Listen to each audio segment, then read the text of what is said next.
The search for civilization. The lonely void. Commander Vexlin Rowe had spent years drifting through the void, charting one lifeless system after another. The Astra Nomad, his vessel, was an exploration-class cruiser sent by the Galactic Union on an endless search for intelligent life. They had combed through thousands of star systems, cataloging barren worlds, frozen wastelands, and planets teeming with primitive life, but never anything more. The search had become a running joke among the crew. The Union scientists had promised them adventure, contact with new species, and the discovery of civilizations that could change the course of history. Instead, they had found nothing. No great cities, no abandoned ruins, no radio transmissions, no spacecraft drifting through the stars, just silence. At first, there had been excitement, anticipation, but that had long since withered into dull routine. Every day was the same. Wake up, scan a system, report findings, and move on. The crew had lost hope long ago. But then, on cycle 883, the Astra Nomad received a signal. And everything changed. The signal that shouldn't exist. Vexlin was on the bridge when the ship's AI, Orcs, detected something unusual. "Commander," the AI's monotone voice crackled through the speakers. "Anomalous energy signature detected. High-frequency radio signals originating from planetary orbit." Vexlin barely looked up from his console. Another false reading. Most likely. They had encountered thousands of them.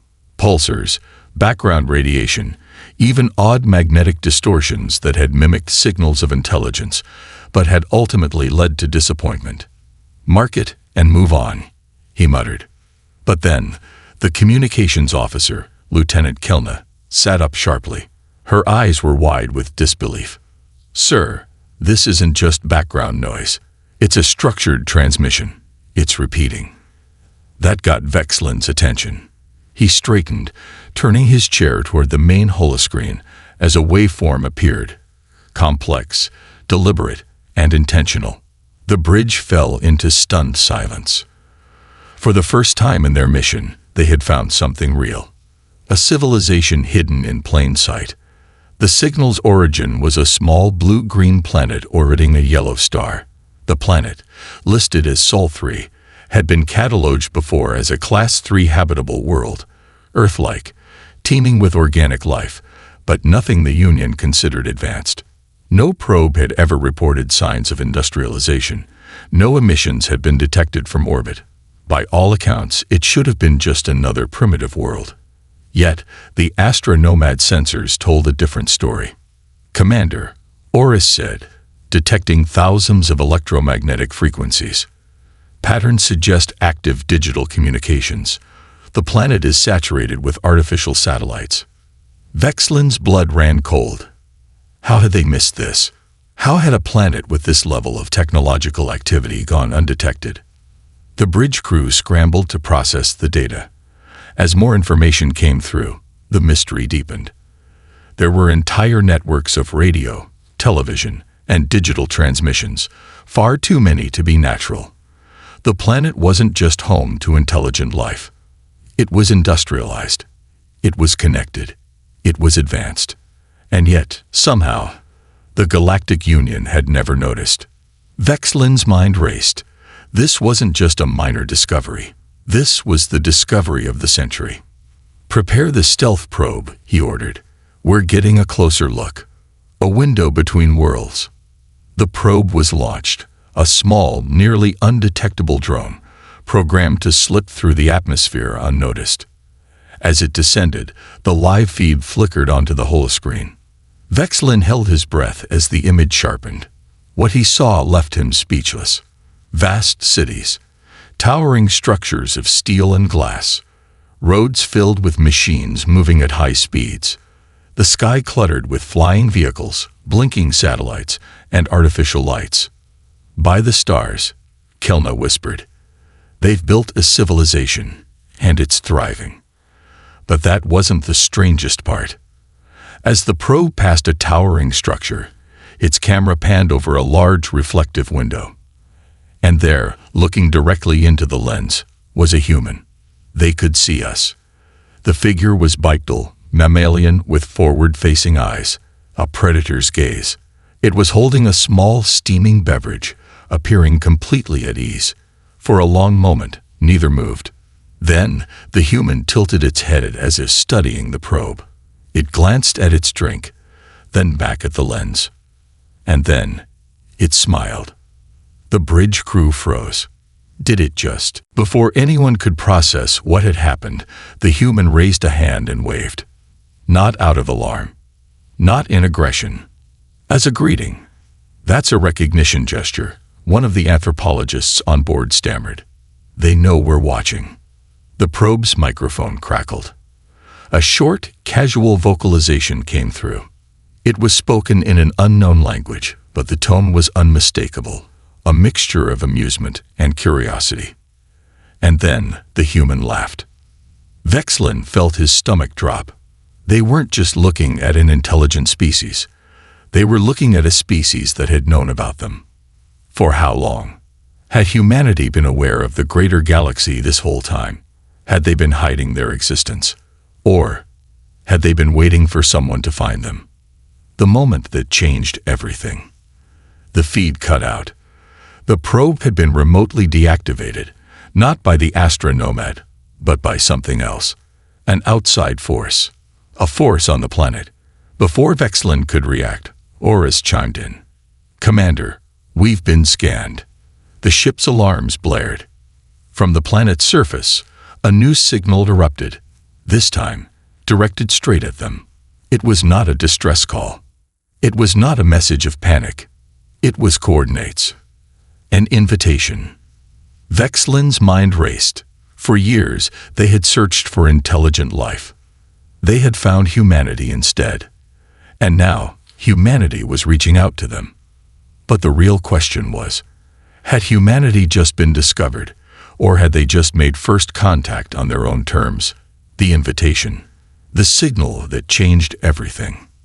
The bridge of the astronomad was silent. Commander Vexlin Rose stared at the incoming transmission, his mind struggling to process what was happening. It was a direct response, a set of coordinates beamed straight to his ship from the surface of the planet. This was not how first contact was supposed to go. For centuries, the Galactic Union had assumed that if they found intelligent life, it would be primitive, unaware, unprepared. The Union would control the interaction, guiding it carefully. But humanity had turned the script upside down. They had seen the probe. They had understood it, and instead of panic or aggression, they had sent an invitation. The debate begins. The bridge crew was split in two. Half of them were buzzing with excitement.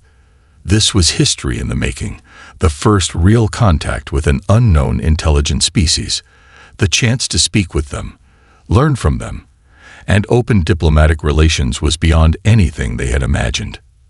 But the other half, the cautious half, were terrified. "This isn't normal," said Lieutenant Kelna, her voice tight with unease.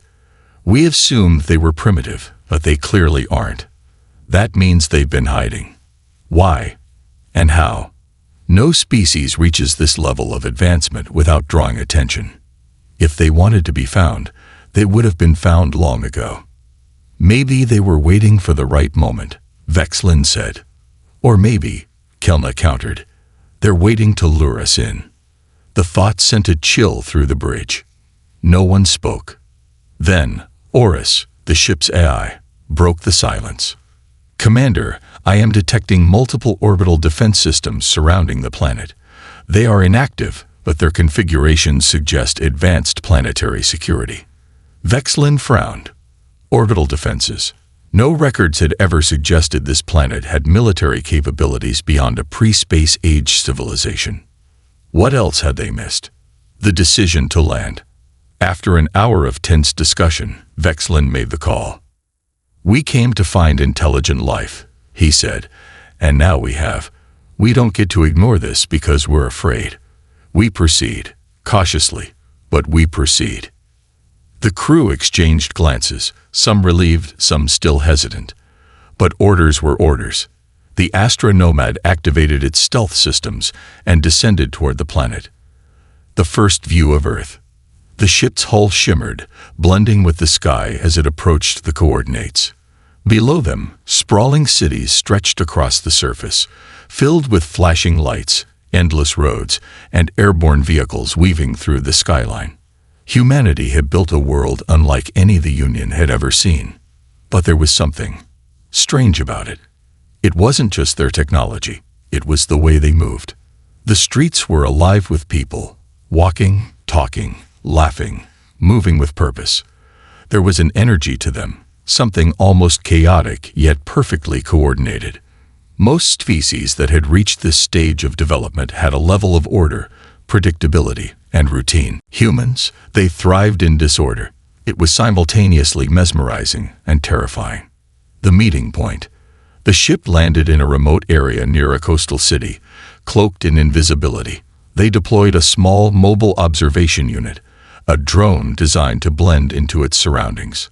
The coordinates led them to a large open plaza, surrounded by towering structures of steel and glass. People moved in every direction, their voices carrying over the hum of their machines.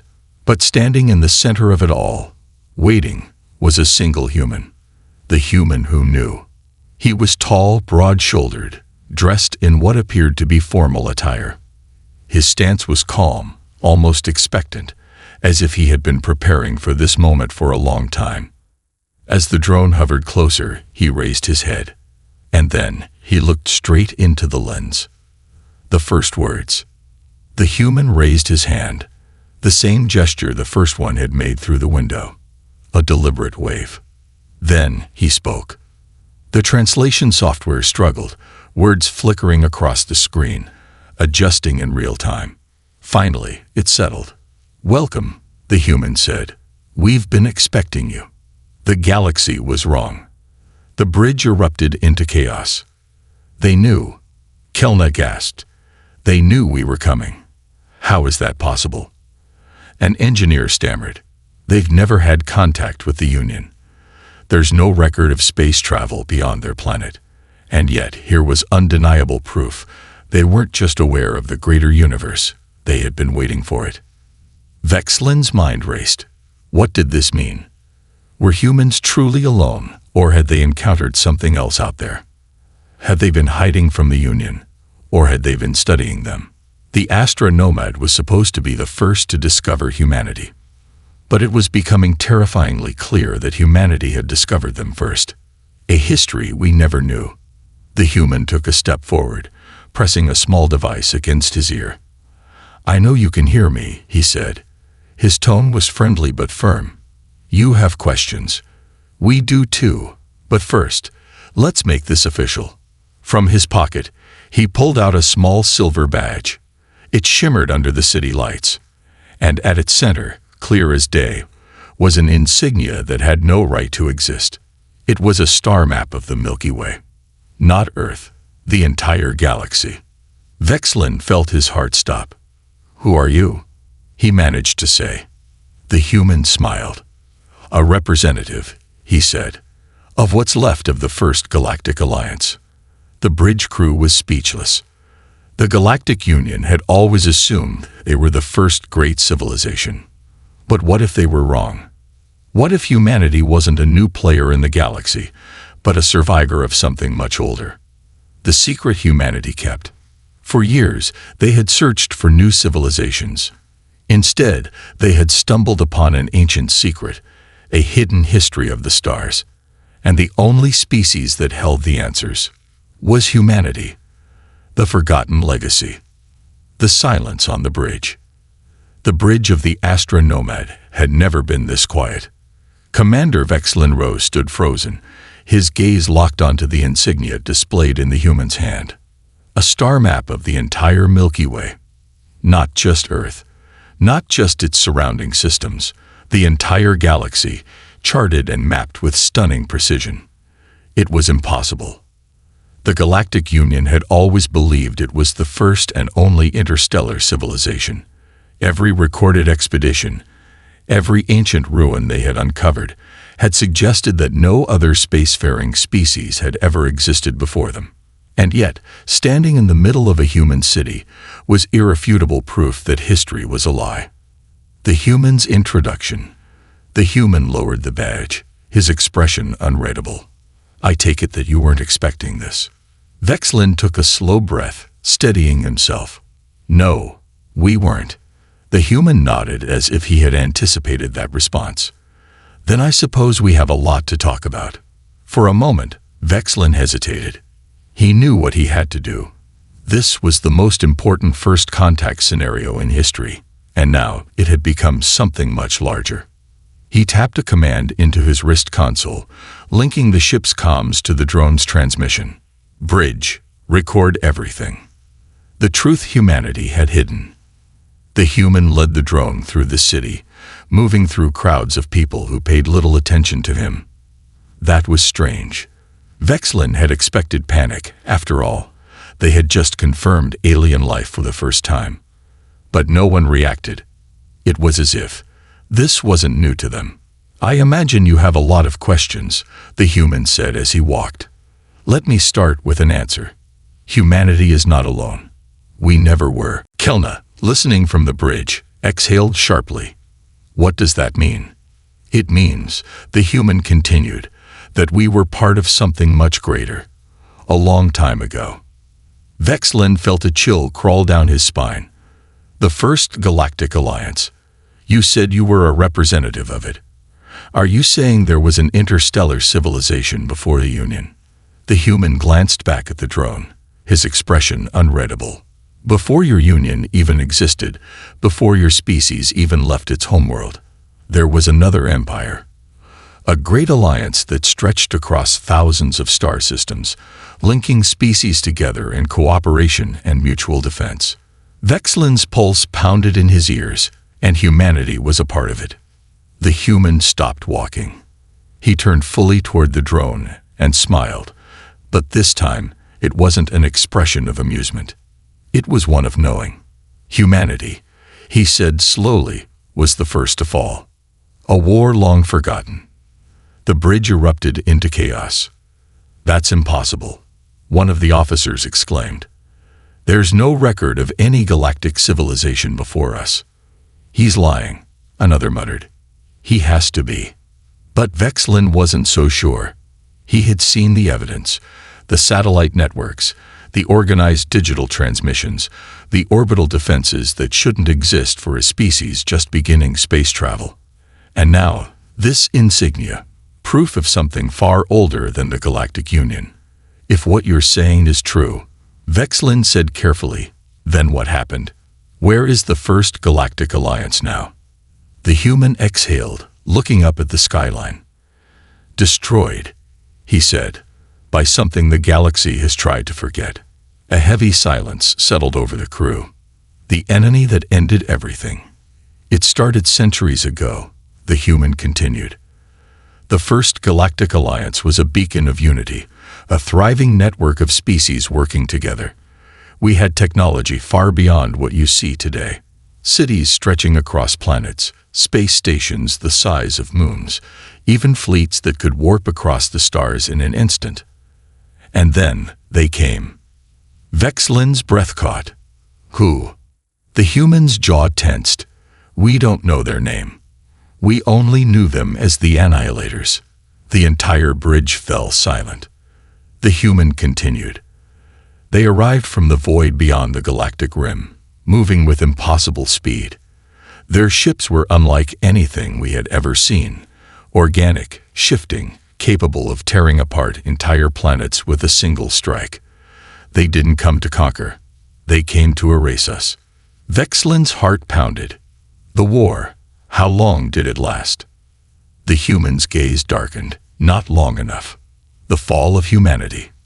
"We fought," the human said, voice steady. "But it was a war we were never meant to win. One by one, the great species of the Alliance fell. Planets burned. Fleets vanished. The archives of history were wiped clean. Humanity," he said, "was one of the last to fall." Vexlin could barely comprehend it. An entire galactic civilization erased from existence. But if that's true, how is humanity still here? Kelna asked. The humans smiled faintly. We adapted. We survived. We buried our past and hid from the stars, waiting for the right time to return. The Galactic Union's lie. Vexlin felt his stomach twist. The Union never told us about this. They said the galaxy was empty before us. The human laughed, but there was no humor in it. Of course they did. Vexlin narrowed his eyes. What are you saying? The human took a step forward. I'm saying that your union wasn't the first to rule this galaxy. It was the first to rise from the ashes.